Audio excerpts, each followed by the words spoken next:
అందరికీ praise the lord. తిరిగి మీ అందరితో ఈ మాటలు తెలియజేయడానికి దేవుడు మరొకసారి ఈ అవకాశాన్ని నాకు అనుగ్రహించాడు. మీకు ఆత్మీయ ఆహారాన్ని అందించడానికి దేవుడు ఈ ఉదయకాలమున మీతో మాట్లాడడానికి సిద్ధపడ్డాడు. ఆ పరిశుద్ధాత్మ దేవునికే మహిమ కలుగునుగాక.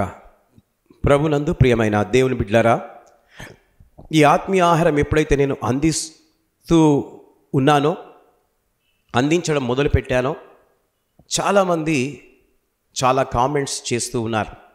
ఏంటంటే, అయ్యగారు మాకు తెలియని అన్నీ కూడా మీరు చక్కగా తెలుపుతూ ఉన్నారు, మాకు ఆత్మకు ఎంతో తృప్తి, చక్కటి ఆహారాన్ని మాకు అందిస్తూ ఉన్నారు.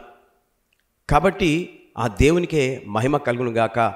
మీరు ఇంకా ఇలాంటి ఆహారాన్ని మాకు అందించాలా అయ్యగారు అని నాకు ఫోన్స్ చేస్తూ ఉన్నారు. దేవుడు వింటున్న వారి అందరినీ దీవించి ఆత్మలో బలపరచునుగాక. ఆమేన్. జాగ్రత్తగా ఈ మాటలు కూడా వినాలని ప్రభు పేరట మనవి చేయుచున్నాను. యెరూషలేములో స్థానము ఎవరికి ఉంటుంది? ప్రశ్న. మనకొక యెరూషలేము ఉంది. మనకున్న యెరూషలేము పరలోకం. బైబిల్లో యెరూషలేము కొరకు ప్రార్థన చేయండి అని వాక్యంలో వ్రాయబడి ఉన్నది. ఎవరైతే యెరూషలేము కొరకు ప్రార్థన చేస్తారో వారు వర్ధిల్లుతారు, యెరూషలేమును ప్రేమించువారు వర్ధిల్లుదరు అని వాక్యంలో ఉంది. కనుక ప్రియమైనటువంటి దేవుని బిడ్డలారా, యెరూషలేము దేనికి సాదృశ్యంగా ఉంది అని అంటే పరలోకానికి సాదృశ్యంగా ఉంది. కాబట్టి ఈ భూమి మీద నీవు నమ్మకముగా దేవుని కొరకు జీవించాలి. ఈ భూమి మీద మీరందరూ జీవిస్తూ ఉన్నారు, ప్రభువుని నమ్ముకున్నారు, కానీ నమ్మకత్వం లేదు. నమ్మకత్వము లేదు. మనము దేవుని నమ్ముకుంటే ఎన్ని ప్రయోజనాలు దేవుడు మనకు అనుగ్రహిస్తున్నాడో నేను కొన్ని నిమిషాలు మీతో ఈ మాటలు పంచుకోవాలని ఆశపడి చెప్తూ ఉన్నాను. ఈ భూమి మీద మనం ప్రభువుని నమ్ముకున్న తర్వాత నమ్మకంగా ఉంటే ఈ భూమి అందరికంటే ఎక్కువగా మీరు భూమిలో భయభక్తులు కలిగి జీవిస్తే ఆ యెరూషలేము మీద నీకు స్థానం ఉంటుంది. ఏముంటుంది? స్థానము ఉంటుంది. ఎక్కడ? ఆ యెరూషలేము. యెరూషలేము దేనికి సాదృశ్యమై ఉంది? పరలోకమునకు సాదృశ్యమై ఉంది. యెరూషలేము అనగా శాంతికి నిలయము అని అర్థం. ఈ లోకంలో నీవు జీవించినంత కాలము నీకు శాంతి దొరకదు. దేవుని బిడ్డలారా, జాగ్రత్తగా వినాలి. ఈ భూలోకంలో నీవు విశ్వాసవే కానీ, పాస్టర్వే కానీ, నీవెవరైనా సరే నీకు ఈ భూలోకంలో శాంతి దొరకదు. ఎక్కడ దొరుకుతుందంటే ఆ యెరూషలేములోనే దొరుకుతుంది, ఆ పరలోకంలోనే దొరుకుతుంది. కాబట్టి ఆ అధికారం నీకు అక్కడ ఉంటుంది. ఆ యెరూషలేములో ధైర్యంగా వెళ్ళుచు నిన్ను అడ్డుకునేవారు ఎవరూ ఉండరు. ఆ యెరూషలేములోనికి నీవు ధైర్యంగా వెళ్ళొచ్చు. ఇక్కడైతే కొన్ని ప్రాంతాలలో వెళ్ళడానికి నిన్ను అడ్డుకుంటూ ఉంటారు. పలానా సేవకుని కలవాలి అని అంటే నీవు అక్కడికి వెళ్ళొద్దు అని అంటారు. పలానా మినిస్టర్ని కలవాలి అంటే అక్కడికి వెళ్ళొద్దు అని అంటారు. పలానా ఎమ్మెల్యేని కలవాలి అంటే అక్కడికి వెళ్ళొద్దు అని అంటారు. ఈ లోకంలో ఇవి జరుగుతూ ఉంటాయి.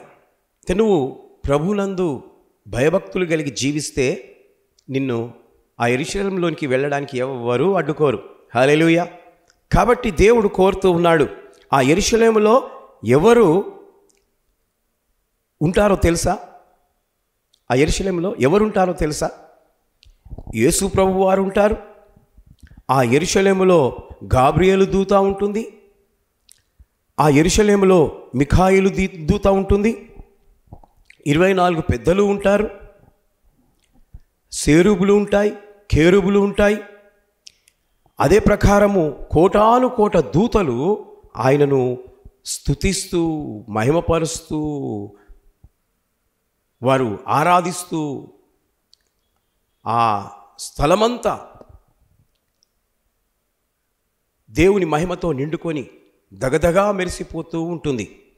కాబట్టి ఆ స్థలములోనికి నీవు రావాలి అంటే ప్రభు అయిన యేసుక్రీస్తు రక్తములో కడగబడి నమ్మకముగా జీవించాలి. ఈ నమ్మకం అనేది నీవు చనిపోయేంత వరకు నీ వెంబడి ఉండాలి.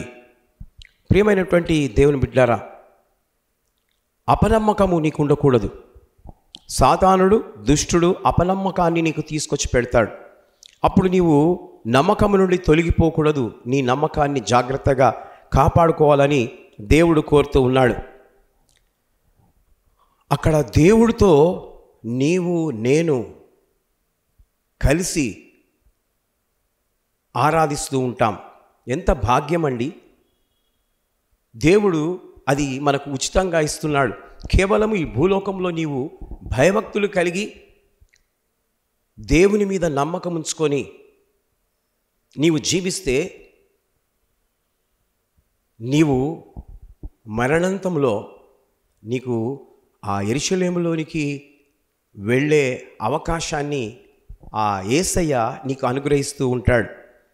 కాబట్టి దేవుని బిడ్డలారా, యెరూషలేములో స్థానము ఎవరికి ఉంటుంది అని అంటే ఆయనని నమ్ముకొని ఈ లోకంలో ఆయన యందు భయభక్తులు కలిగి, అందరికన్నా ఎక్కువ భయభక్తులు కలిగి నీవు జీవించాలని ఈ మాటలు చెప్తూ ముగిస్తున్నాను.